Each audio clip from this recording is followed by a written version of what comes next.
আকাশবাণী কলকাতা স্থানীয় সংবাদ পড়ছি সুদীপ বসু। প্রথমে বিশেষ বিশেষ খবর। ভোটার তালিকার বিশেষ নিবিড় সংশোধনী এসআইআর এর সঙ্গে যুক্ত বিএলওদের কাজের চাপ কমাতে রাজ্যকে অতিরিক্ত কর্মী নিয়োগের নির্দেশ সুপ্রিম কোর্টের। এসআইআর এর সময়সীমা আর বৃদ্ধি করা হবে না বলেও জানিয়েছে শীর্ষ আদালত। নির্বাচন কমিশন ত্রুটিমুক্ত ভোটার তালিকা তৈরির জন্য বিএলওদের উপযুক্ত উদ্যোগ নিতে বলেছে। বিধানসভা নির্বাচনের প্রচার ও প্রস্তুতির অঙ্গ হিসেবে আজ থেকেই রাজ্যের বিভিন্ন প্রান্তে সভার আয়োজন করছে বিজেপি। প্রধানমন্ত্রী নরেন্দ্র মোদী 7টি বড় জনসভায় উপস্থিত থাকবেন। দল থেকে তাকে সাসপেন্ড করার খেসারত আগামী নির্বাচনে তৃণমূল কংগ্রেসকে দিতে হবে বলে হুঁশিয়ারি দিয়েছেন ভরতপুরের বিধায়ক হুমায়ুন কবির। চিটফান্ড সংস্থা রোজ ভ্যালির টাকা ফেরানোর দায়িত্বে থাকা অবসরপ্রাপ্ত বিচারপতি দিলীপ শেঠ কমিটির বিরুদ্ধে আর্থিক অনিয়মের অভিযোগ নিয়ে ফরেন্সিক অডিট করবে serious fraud investigation office SFIO. Punjab এফসিকে 3-1 গোলে হারিয়ে ইস্টবেঙ্গল সুপার কাপ ফুটবলের ফাইনালে। আসছি বিস্তারিত সংবাদে। ভোটার তালিকার বিশেষ নিবিড় সংশোধনী এসআইআর এর সঙ্গে যুক্ত বিএলওদের কাজের চাপ কমাতে অতিরিক্ত কর্মী নিয়োগ করা যেতে পারে বলে সুপ্রিম কোর্ট জানিয়েছে। এ ব্যাপারে রাজ্য সরকারকে দায়িত্ব নিতে হবে বলে প্রধান বিচারপতি সূর্যকান্ত এবং বিচারপতি জয়মাল্য বাগচির বেঞ্চ জানিয়েছেন। কোনো বিএলও কাজ থেকে অব্যাহতি চাইলে, বিশেষত অসুস্থতার ক্ষেত্রে, তাকে ছুটি দিয়ে নতুন বিএলও নিয়োগ করার কথাও বলেছে শীর্ষ আদালত। একই সঙ্গে বিএলওদের কাজের চাপের জন্য পশ্চিমবঙ্গ সহ 12টি রাজ্য ও কেন্দ্রশাসিত অঞ্চলে এসআইআর এর সময়সীমা বৃদ্ধি করা হবে না বলেও সুপ্রিম কোর্ট জানিয়েছে। গতকাল এই সংক্রান্ত শুনানির সময় প্রধান বিচারপতি বলেন, বিএলও হিসেবে নিযুক্ত রাজ্য সরকারি কর্মীরা নির্বাচন কমিশনের দেওয়া কাজ করতে বাধ্য, তবে তাদের কাজের চাপ কমানোর দায়িত্ব রাজ্য সরকারকে নিতে হবে। এদিকে খসড়া ভোটার তালিকা থেকে মৃত, অনুপস্থিত, স্থানান্তরিত এবং ডুপ্লিকেট ভোটারদের নাম যাতে বাদ যায় তা নিশ্চিত করতে নির্বাচন কমিশন পুনরায় নির্দেশ দিয়েছে। এনুমারেশন প্রক্রিয়ার শেষ লগ্নে রাজ্যের মুখ্য নির্বাচনী আধিকারিক মনোজ কুমার আগরওয়াল বিএলওদের উদ্দেশ্যে জারি এক বার্তায় একথা জানিয়েছেন। বার্তায় বলা হয়েছে, যেহেতু এই পর্বের সময়সীমা বাড়িয়ে 11ই ডিসেম্বর করা হয়েছে, তাই বুথ লেভেল আধিকারিক বিএলওরা কিছুটা বাড়তি সময় পাচ্ছেন। তালিকায় ইচ্ছাকৃত কোনো ভুলভ্রান্তি যাতে না থাকে তা নিশ্চিত করারও নির্দেশ দিয়েছেন তিনি। বিএলওরা নির্বাচন কমিশনের ডেপুটেশনে রয়েছেন এবং সে কারণে তারা কমিশনের কাছে দায়বদ্ধ, সে কথা স্মরণ করিয়ে দিয়েছেন মুখ্য নির্বাচনী আধিকারিক। ইচ্ছাকৃত কোনো ভুল দেখা গেলে অভিযুক্তের বিরুদ্ধে আইনানুগ ব্যবস্থা নেওয়া হবে বলেও শ্রী আগরওয়াল স্পষ্ট করেছেন। এদিকে বিএলওদের কাজ কিছুটা সহজ করে তোলার জন্য বিএলও অ্যাপে রোল ব্যাক সিস্টেম চালু করা হয়েছে। যেসব বুথে মৃত বা স্থানান্তরিত ভোটারের সংখ্যা 50-এর কম, সেখানকার বিএলওরাই এই সুবিধা পাবেন। রাজ্যে এসআইআর প্রক্রিয়া নির্ধারিত সময়ের মধ্যে শেষ করা যাবে বলে নির্বাচন কমিশন জানিয়েছে। রাজ্যের অতিরিক্ত মুখ্য নির্বাচনী আধিকারিক অরিন্দম নিয়োগী আকাশবাণীকে জানিয়েছেন, নির্ধারিত সময় শেষ হওয়ার অনেক আগেই এনুমারেশন প্রক্রিয়া প্রায় সম্পন্ন। The Election Commission, in its recent directive, has increased the date of submission of enumeration form to 11th December, and the publication of draft electoral roll will be on 16th December. At present, out of the 7,66 lakh voters of West Bengal, enumeration forms have been digitized up to 92%, that is for 7,05 lakh, and 6.84% forms are uncollectible. So that makes around 99% digitization and it is uncollectible forms. So we can say that 99% of the work is completed till date in West Bengal. Malda জেলা জুড়ে SIR এর কাজ নিয়ে আমাদের জেলা সংবাদদাতার একটি প্রতিবেদন। মালদা জেলায় এসআইআর প্রক্রিয়ার কাজ 90% সম্পন্ন হয়ে গিয়েছে ইতোমধ্যেই। মালদা জেলার বিএলও এবং স্থানীয় নাগরিকেরা প্রতিক্রিয়া ব্যক্ত করেছেন এসআইআর নিয়ে। আমি মৌমিতা সাহা, আমি একজন বিএলও। থেকে কাজটা একটু খুব ভারী মনে হচ্ছিল, কঠিন আর কি। তারপরে ধীরে ধীরে সেটা করতে পেরে নিয়েছি, যার জন্য কোনো অসুবিধা হয়নি। তারপরে ফর্ম কালেক্ট করার পর ডিজিটাইজেশন শুরু হয়েছে, ঠিকঠাক ভাবে করার চেষ্টা করেছি এবং করেওছি। আমি মালদা জেলার একজন স্থায়ী বাসিন্দা। একটা সাধারণ ফর্ম, এই ফর্মের মধ্যে কতগুলো ডকুমেন্ট চাওয়া হচ্ছে। এই ফর্মটা নিয়ে অহেতুক কোনো জটিলতা বা ভীতির কোনো কারণ আছে বলে আমার মনে হয় না। মালদা জেলা থেকে আকাশবাণী সংবাদের জন্য সহেলি মুখার্জি। এসআইআর এর কাজকর্ম খতিয়ে দেখার জন্য কমিশন নিযুক্ত অবজারভাররা বিভিন্ন জেলা পরিদর্শন করছেন। নির্বাচন কমিশন নিযুক্ত বিশেষ পর্যবেক্ষক সি মুরুগান গতকাল দক্ষিণ 24 পরগনার কাকদ্বীপে যান। তিনি মহকুমা শাসকের দপ্তরে জেলা প্রশাসনের আধিকারিকদের সঙ্গে বৈঠক করেছেন। এদিকে মালদার প্রশাসনিক ভবনে গতকাল এসআইআর প্রক্রিয়া নিয়ে সর্বদলীয় বৈঠক বসে। উপস্থিত ছিলেন নির্বাচন কমিশনের স্পেশাল অবজারভার তন্ময় ভট্টাচার্য। উত্তর ও দক্ষিণ দিনাজপুরের দায়িত্বপ্রাপ্ত পর্যবেক্ষক অশ্বিনী কুমার যাদব গতকাল রায়গঞ্জে জেলা প্রশাসনের আধিকারিকদের সঙ্গে বৈঠক করেন। বাংলাদেশে অনুপ্রবেশকারী ও রোহিঙ্গাদের নাম ভোটার তালিকা থেকে যে বাদ যাবে তা কার্যত মুখ্যমন্ত্রী স্বীকার করে নিয়েছেন বলে রাজ্য বিজেপি সভাপতি শ্রমিক ভট্টাচার্য মন্তব্য করেছেন। তিনি বলেন, রাজ্যের মানুষ মুখ্যমন্ত্রীকে গ্রহণ করেছিলেন, এখন তাকে প্রত্যাখ্যানের সময়। কেন ডিটেনশন ক্যাম্প হবে বাংলায়? তারপরে মুখ্যমন্ত্রী নিজেই স্বীকার করে নিচ্ছেন যে এত বেশি মানুষের নাম কাটা যাবে, আর এত রোহিঙ্গা বাংলাদেশি ধরা পড়বে, আর এত মানুষ কবর থেকে উঠে যারা ভোট দিতে চলে এসেছিল তাদের ভূতগুলো জীবিত হয়ে আসবে। শেষ পর্যন্ত তো ক্যাম্প করতে হতে পারে মুখ্যমন্ত্রী। বিজেপি আজ থেকেই বিধানসভা নির্বাচনের প্রচার ও প্রস্তুতি শুরু করছে। কলকাতায় গতকাল এক সাংবাদিক বৈঠকে দলের প্রাক্তন রাজ্য সভাপতি রাহুল সিনহা জানিয়েছেন, সাংগঠনিক কর্মসূচির জন্য 5-6টি বুথকে একত্রিত করে শক্তি কেন্দ্র গড়ে তোলা হয়েছে। আগামী 15 জানুয়ারির মধ্যে প্রতিটি শক্তি কেন্দ্রে সভা সম্পন্ন করা হবে।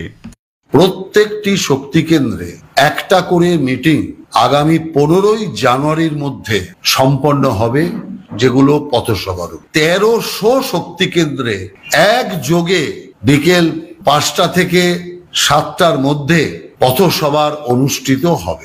আর প্রধানমন্ত্রী এই সভাগুলোর মধ্যে ন্যূনতম 7টি সভা তো উনি করছেনই, তাছাড়াও আরো প্রধানমন্ত্রীর সভা পরবর্তীকালে আমরা পাব।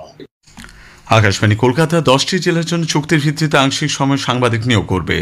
জেলাগুলি হল বীরভূম, আলিপুরদুয়ার, পশ্চিম বর্ধমান, দার্জিলিং, দক্ষিণ দিনাজপুর, ঝাড়গ্রাম, কালিম্পং, হুগলি, পূর্ব মেদিনীপুর এবং কলকাতা। এই সংক্রান্ত যাবতীয় তথ্য www.newsonair.gov.in এ পাওয়া যাবে। আবেদন জানানোর শেষ তারিখ 15 ডিসেম্বর। স্থানীয় সংবাদ শুনছেন আকাশবাণী কলকাতা কেন্দ্র থেকে। বিজেপির প্ররোচনায় কিছু ব্যক্তি রাজ্যে অশান্তি ছড়ানোর চেষ্টা করছে বলে মুখ্যমন্ত্রী মমতা ব্যানার্জি অভিযোগ করেছেন। গতকাল মুর্শিদাবাদের বহরমপুরে এক জনসভায় মুখ্যমন্ত্রী বলেন, হুমায়ুন কবিরকে দলের সাসপেন্ড করার সিদ্ধান্তে নির্বাচনে কোনো প্রভাব পড়বে না। সভামঞ্চ থেকে বিজেপির বিরুদ্ধেও সাম্প্রদায়িক বিভাজনের অভিযোগ তোলেন তিনি। এদিকে দল থেকে তাকে সাসপেন্ড করার খেসারত আগামী নির্বাচনে তৃণমূল কংগ্রেসকে দিতে হবে বলে হুঁশিয়ারি দিয়েছেন ভরতপুরের বিধায়ক হুমায়ুন কবির। বাবরি মসজিদ তৈরির ঘোষণা করায় তাকে সাসপেন্ড করা হলেও নিজের অবস্থান থেকে তিনি পিছু হটবেন না বলেও জানিয়েছেন তিনি। আগামী 22 ডিসেম্বর নিজের নতুন দল প্রতিষ্ঠার ঘোষণা করেছেন হুমায়ুন। এদিকে বেলডাঙ্গায় বাবরি মসজিদের প্রস্তাবকে সংবিধান বিরোধী বলে অভিযোগ তুলে কলকাতা হাইকোর্টে জনস্বার্থ মামলা দায়ের হয়েছে। চলতি সপ্তাহে বিচারপতি সুজয় পালের ডিভিশন বেঞ্চে সেটির শুনানি হতে পারে। চিটফান্ড সংস্থা রোজ ভ্যালি টাকা ফেরানোর দায়িত্বে থাকা অবসরপ্রাপ্ত বিচারপতি দিলীপ শেঠ কমিটির বিরুদ্ধে আর্থিক অনিয়মের অভিযোগ নিয়ে ফরেন্সিক অডিট করবে সিরিয়াস ফ্রড ইনভেস্টিগেশন অফিস বা এসএফআইও। কেন্দ্রীয় সরকারের কর্পোরেট বিষয়ক মন্ত্রকের অধীন এই সংস্থাটি আগামী 3 মাসের মধ্যে অডিটের রিপোর্ট আদালতে জমা দেবে বলে বিচারপতি রাজর্ষি ভরদ্বাজ এবং বিচারপতি উদয় কুমারের ডিভিশন বেঞ্চ গতকাল নির্দেশ দিয়েছেন। রাজ্যে আগামী কয়েকদিন তাপমাত্রার পারদ আরও কিছুটা নামবে বলে জানিয়েছে আবহাওয়া দপ্তর। ওই সময় আবহাওয়া মূলত শুষ্কই থাকবে। উত্তরের শীতল হাওয়ার অবাধে রাজ্যে প্রবেশের অনুকূল পরিস্থিতি রয়েছে বলে জানানো হয়েছে। পশ্চিমের জেলাগুলিতে তাপমাত্রার পারদ 12 থেকে 13 ডিগ্রির মধ্যে ঘোরাফেরা করছে। ভোরের দিকে কিছু এলাকায় হালকা কুয়াশাও দেখা যায়। উত্তরবঙ্গেও তাপমাত্রা বেশ কিছুটা নেমেছে। এদিকে আজ সকালে কলকাতায় সর্বনিম্ন তাপমাত্রা রেকর্ড করা হয়েছে 17 ডিগ্রি সেলসিয়াস, যা প্রায় স্বাভাবিক। সর্বোচ্চ তাপমাত্রা 26 ডিগ্রির আশেপাশে থাকার সম্ভাবনা। ইস্টবেঙ্গল সুপার কাপ ফুটবলের ফাইনালে উঠেছে। গোয়ার ফতোরদাস স্টেডিয়ামে গতকাল প্রথম সেমিফাইনালে ইস্টবেঙ্গল 3-1 গোলে পাঞ্জাব এফসিকে হারিয়ে দেয়। শেষ করার আগে স্থানীয় সংবাদের বিশেষ কিছু অংশ আরও একবার। ভোটার তালিকার বিশেষ নিবিড় সংশোধনী এসআইআর সঙ্গে যুক্ত বিএলওদের কাজের চাপ কমাতে রাজ্যকে অতিরিক্ত কর্মী নিয়োগের নির্দেশ সুপ্রিম কোর্টের। এসআইআর সময়সীমা আর বাড়ানো হবে না বলেও জানিয়েছে শীর্ষ আদালত। দল থেকে তাকে সাসপেন্ড করার খেসারত আগামী নির্বাচনে তৃণমূল কংগ্রেসকে দিতে হবে বলে হুঁশিয়ারি দিয়েছেন ভরতপুরের বিধায়ক হুমায়ুন কবির। স্থানীয় সংবাদ শেষ হলো। আকাশবাণী খবর পড়ছি সুস্মিতা সেন। বিশেষ খবর হলো, প্রধানমন্ত্রী আজ ভারত সফররত রুশ রাষ্ট্রপতির সঙ্গে দ্বিপাক্ষিক বৈঠক করবেন। রুশ রাষ্ট্রপতি বলেছেন, রাশিয়া ভারতের কাছে প্রতিরক্ষা প্রযুক্তি বিক্রি করে না, নতুন দিল্লির সঙ্গে সেই প্রযুক্তিকে ভাগ করে নেয়। কেন্দ্রীয় স্বরাষ্ট্রমন্ত্রী 3 দিনের সফরে আজ গুজরাট যাচ্ছেন। সফরকালে একগুচ্ছ উন্নয়নমূলক প্রকল্পের উদ্বোধন করবেন তিনি। ভারতীয় রিজার্ভ ব্যাংক আজ তার দ্বিমাসিক মুদ্রানীতি ঘোষণা করবে। অসামরিক বিমান পরিবহন মন্ত্রী রামমোহন নাইডু ইন্ডিগো উড়ান সংস্থার অনিয়মিত বিমান চলাচল সংক্রান্ত সমস্যার অবিলম্বে সমাধান করতে তাদের নির্দেশ দিয়েছেন। আসছি বিস্তারিত খবরে। প্রধানমন্ত্রী নরেন্দ্র মোদী আজ নতুন দিল্লিতে রুশ রাষ্ট্রপতি ভ্লাদিমির পুতিনের সঙ্গে বৈঠক করবেন। উভয় নেতা দ্বিপাক্ষিক সম্পর্কের অগ্রগতি পর্যালোচনা করবেন এবং মতবিনিময় করবেন পারস্পরিক স্বার্থ সংশ্লিষ্ট আঞ্চলিক এবং আন্তর্জাতিক নানা বিষয়ে। এই বৈঠকের পর বাণিজ্য, অর্থনীতি, স্বাস্থ্য পরিষেবা, শিক্ষা, সংস্কৃতি এবং গণমাধ্যম বা মিডিয়া সহ বিভিন্ন ক্ষেত্রে একগুচ্ছ চুক্তি স্বাক্ষরিত হবে বলে মনে করা হচ্ছে। আগেই জানানো হয়েছে যে রুশ রাষ্ট্রপতি পুতিন 23তম ভারত রুশ বার্ষিক শীর্ষ সম্মেলনে যোগ দিতে গত সন্ধ্যায় নতুন দিল্লি পৌঁছন। প্রধানমন্ত্রী নরেন্দ্র মোদী বিমানবন্দরে তাঁকে উষ্ণ অভ্যর্থনা জানান। রাষ্ট্রপতি ভবনে আজ সকালে রুশ রাষ্ট্রপতিকে আনুষ্ঠানিকভাবে স্বাগত জানানো হবে। তিনি রাজঘাটে পুষ্পার্ঘ্য নিবেদন করে মহাত্মা গান্ধীর প্রতি শ্রদ্ধা নিবেদন করবেন। সন্ধ্যায় রাষ্ট্রপতি দ্রৌপদী মুর্মু রুশ প্রেসিডেন্টকে নৈশভোজে আপ্যায়িত করবেন। আমাদের প্রতিনিধি জানাচ্ছেন, ভারত এবং রাশিয়া তাদের মধ্যে কৌশলগত অংশীদারিত্ব ঘোষণার 25 বছর পূর্তি উদযাপন করছে। রাশিয়ার রাষ্ট্রপতি ভ্লাদিমির পুতিন বলেছেন, ভারত ও রাশিয়ার মধ্যে সহযোগিতার যে সম্পর্ক রয়েছে তা কোনো দেশের স্বার্থের বিরুদ্ধে নয়। এই সম্পর্ক উভয় দেশের জাতীয় স্বার্থ রক্ষার লক্ষ্যে গড়ে উঠেছে। রাশিয়ার ভারতকে জ্বালানি বিক্রির প্রসঙ্গে শ্রী পুতিন বলেন, কিছু ক্ষমতাশালী ব্যক্তি মস্কোর সঙ্গে ঘনিষ্ঠ সম্পর্কের কারণে আন্তর্জাতিক বাজারে নতুন দিল্লির ক্রমবর্ধমান প্রভাবকে অপছন্দ করছে। এছাড়াও কৃত্রিমভাবে নানা বাধা আরোপের মাধ্যমে রাজনৈতিক কারণে ভারতের প্রভাবকে সীমাবদ্ধ করার লক্ষ্যে কাজ করছে। মস্কোর বিরুদ্ধে পশ্চিমী রাষ্ট্রগুলির নিষেধাজ্ঞার কথা উল্লেখ করে রাশিয়ার রাষ্ট্রপতি বলেন, ভারতের সঙ্গে তার দেশের জ্বালানি ক্ষেত্রে সহযোগিতা বজায় রয়েছে। এক টিভি চ্যানেলকে সাক্ষাৎকার দেওয়ার সময় তিনি আরও যদি মার্কিন যুক্তরাষ্ট্রের রাশিয়া থেকে জ্বালানি কেনার অধিকার থাকে তবে কেন ভারতের সেই সুযোগ থাকবে না সে নিয়ে প্রশ্ন করেন। রুশ রাষ্ট্রপতি বলেছেন, অতীতের মতো এখন আর ভারতের সঙ্গে আচরণ করা যাবে না। প্রধানমন্ত্রী নরেন্দ্র মোদী কখনোই চাপের কাছে নতি স্বীকার করেন না। ভারতীয়দের তাদের প্রযুক্তির জন্য গর্বিত হওয়া উচিত বলে তিনি উল্লেখ করেন। রাশিয়া আসলে ভারতের কাছে প্রতিরক্ষা প্রযুক্তি বিক্রি করে না, বরং নতুন দিল্লির সঙ্গে তা ভাগ করে নেয়। প্রতিরক্ষামন্ত্রী রাজনাথ সিং বলেছেন, বিশ্বব্যাপী অনিশ্চয়তার মধ্যেও ভারত ও রাশিয়ার মধ্যে নিবিড় সম্পর্ক রয়েছে। রাশিয়াকে ভারতের বিশেষ ও কৌশলগত অংশীদার হিসেবে অভিহিত করে তিনি বলেন, আগামী দিনেও তাই বজায় থাকবে। তিনি নতুন দিল্লিতে ভারত রুশ আন্তঃসরকারি ২২তম সামরিক ও প্রযুক্তিগত সামরিক সহযোগিতা সংক্রান্ত মন্ত্রী পর্যায়ের বৈঠকে গতকাল রাশিয়ার প্রতিরক্ষা মন্ত্রী আন্দ্রেই বেলেউসভের সঙ্গে যৌথভাবে পৌরোহিত্য করেন। 2000 সালে ভারত রাশিয়া কৌশলগত অংশীদারিত্বের ঘোষণাপত্র স্বাক্ষরিত হওয়ার পর থেকে দুটি দেশের মধ্যে প্রতিরক্ষা ক্ষেত্রে দ্বিপাক্ষিক সহযোগিতার উল্লেখযোগ্যভাবে বৃদ্ধি পেয়েছে বলেও রাজনাথ সিং মন্তব্য করেন। हम Russia led Eurasian economic union के साथ फ्री ट्रेड एग्रीमेंट के लिए बातचीत शुरू होने का भी स्वागत करते हैं। एक्सेलेंसी, हम 23rd India Russia annual summit के लिए रशियन फेडरेशन के president his excellency mister Vladimir Putin के भारत आने का भी बेसब्री से इंतजार कर रहे थे, वह आज पूरा हुआ है और ये लीडर्स समिट दोनों देशों के बीच स्पेशल और प्रिविलेज पार्टनरशिप को और मजबूत करेगी, ऐसा मेरा विश्वास है। 23তম ভারত রাশিয়া বার্ষিক শীর্ষ সম্মেলনের ফাঁকে মৎস্য এবং পশুপালন ও দুগ্ধজাত পণ্য সংক্রান্ত দপ্তরের মন্ত্রী রাজীব রঞ্জন সিং নতুন দিল্লিতে রাশিয়ার কৃষিমন্ত্রী ওকসানা লুটের সঙ্গে এক দ্বিপাক্ষিক বৈঠকে গতকাল মিলিত হন। সংশ্লিষ্ট মন্ত্রক জানিয়েছে যে মৎস্য, প্রাণী সম্পদ এবং দুগ্ধজাত পণ্যের ক্ষেত্রে পারস্পরিক বাণিজ্য, বাজারজাত করার সমস্যা নিরসন, রপ্তানির জন্য নির্দিষ্ট সংস্থাগুলির তালিকাভুক্তি সহ বিভিন্ন বিষয়ে উভয় পক্ষের মধ্যে আলোচনা হয়েছে। বৈঠকে বিশেষ গুরুত্ব দেওয়া হয়েছে গবেষণা, শিক্ষা এবং গভীর সমুদ্রে মাছ ধরার যান সহ নতুন নতুন জলজ চাষের প্রযুক্তি এবং প্রক্রিয়াকরণের ক্ষেত্রে যৌথ উদ্যোগের বিষয়ে। এই উপলক্ষে শ্রী সিং জানিয়েছেন যে মৎস্য এবং মৎস্যজাত পণ্যের ক্ষেত্রে ভারতের রপ্তানির পরিমাণ 2024-25 সালে প্রায় 700 কোটি মার্কিন ডলারে পৌঁছেছে। এর মধ্যে রাশিয়ার রপ্তানির পরিমাণ 12 কোটি 27 লক্ষ মার্কিন ডলার। রুশ কৃষিমন্ত্রী ওকসানা লুট জানিয়েছেন, মৎস্য, প্রাণী সম্পদ এবং ডেয়ারি ক্ষেত্রে সহযোগিতার জন্য তারা প্রস্তুত। শিল্প ও বাণিজ্য মন্ত্রী পীযূষ গোয়েল বলেছেন, ভারত ও রাশিয়ার মধ্যে সম্পর্ক এমন একটি কৌশলগত অংশীদারিত্ব যা মজবুত এবং সময়ের পরীক্ষায় উত্তীর্ণ। নতুন দিল্লিতে গতকাল ভারত রাশিয়া বিজনেস ফোরামে ভাষণ দিতে গিয়ে শ্রী গোয়েল বলেন, এই সম্পর্কে কয়েক দশকের অটুট বন্ধুত্বের সাক্ষ্য বহন করেছে। তিনি উল্লেখ করেন যে ভারত বর্তমান বিশ্বে এমন এক নির্ভরযোগ্য এবং বিশ্বস্ত অংশীদার যা বাণিজ্য বৃদ্ধির লক্ষ্যে কাজ করছে এবং অর্থনৈতিক উন্নয়নের জন্য উল্লেখযোগ্য ভূমিকা গ্রহণ করছে। সংসদে কেন্দ্রীয় উৎপাদন শুল্ক সংশোধনী বিল 2025 পাস হয়েছে। রাজ্যসভায় অনুমোদনের পর তা লোকসভায় ফেরত পাঠানো হয়েছে। এই নতুন আইনটির উদ্দেশ্য হল 1944 সালের কেন্দ্রীয় আবগারি আইন সংশোধন করা, বিশেষ করে সিগারেট, সিগার, হুক্কা, তামাক, চিবানোর তামাক, জর্দা এবং সুগন্ধি তামাকের মতো তামাকজাত পণ্যের উপর উৎপাদন শুল্ক ও সেস বাড়ানো। অর্থ প্রতিমন্ত্রী পঙ্কজ চৌধুরী বিলটি উত্থাপন করেন। অর্থমন্ত্রী নির্মলা সীতারামন জানিয়েছেন, স্বাস্থ্যের পক্ষে ক্ষতিকারক পণ্যের উপর সরকার সেস বাড়ানোর সিদ্ধান্ত নিয়েছে। জনসাধারণকে এ ধরনের পণ্য ব্যবহার থেকে বিরত রাখাই এর উদ্দেশ্য। The purpose of this cess is of course to levy a cess, but on a demerit good. It is not on essential commodities. And demerit goods which are associated with significant health risks. And therefore we wish to impose such costs so that it is a deterrent, so people tend not to use it. খবর শুনছেন আকাশবাণী থেকে। আমাদের সংবাদ শোনা যাবে YouTube channel Akashvani সংবাদ Bangla, Facebook ও Instagram Akashvani সংবাদ কলকাতা এবং এক্স হ্যান্ডেল AIR নিউজ কলকাতাতে। কেন্দ্রীয় স্বরাষ্ট্রমন্ত্রী অমিত শাহ 3 দিনের সফরে আজ গুজরাট যাচ্ছেন। সফরকালে তিনি আমেদাবাদ, গান্ধীনগর, ভাবথাড়ার এবং বনাসকান্থায় একগুচ্ছ অনুষ্ঠানে অংশ নেবেন।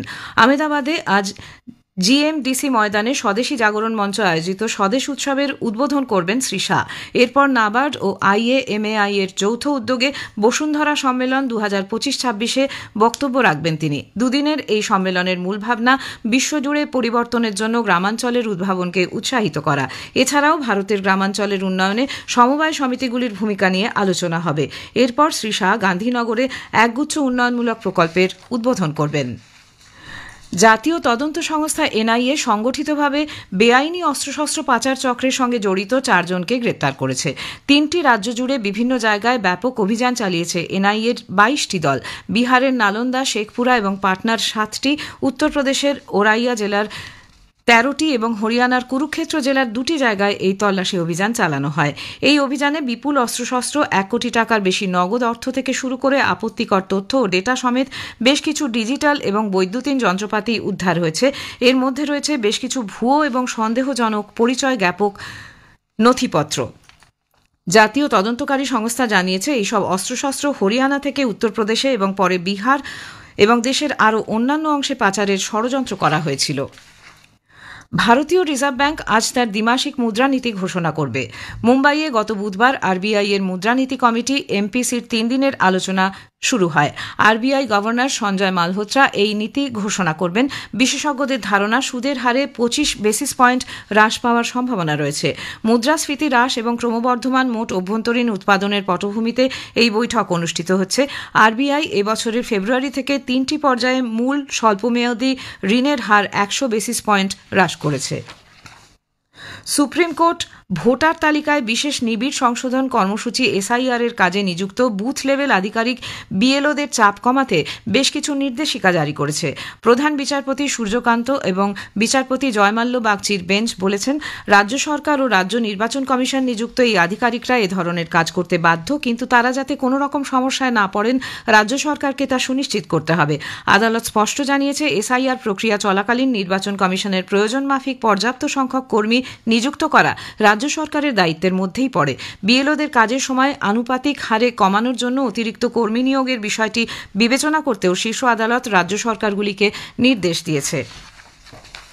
ইন্ডিগো বিমান সংস্থার উড়ান চলাচলে নভেম্বর মাসের শেষ দিক থেকে বড় ধরনের বিঘ্ন ঘটার খবরের প্রেক্ষিতে অসামরিক বিমান পরিবহন মহানির্দেশালয় সংশ্লিষ্ট দপ্তরের মন্ত্রী রামমোহন নাইডু এবং মন্ত্রকের উচ্চপদস্থ আধিকারিক এবং ওই বিমান সংস্থার উচ্চ পদাধিকারীদের সঙ্গে পর্যালোচনা বৈঠক করেছে।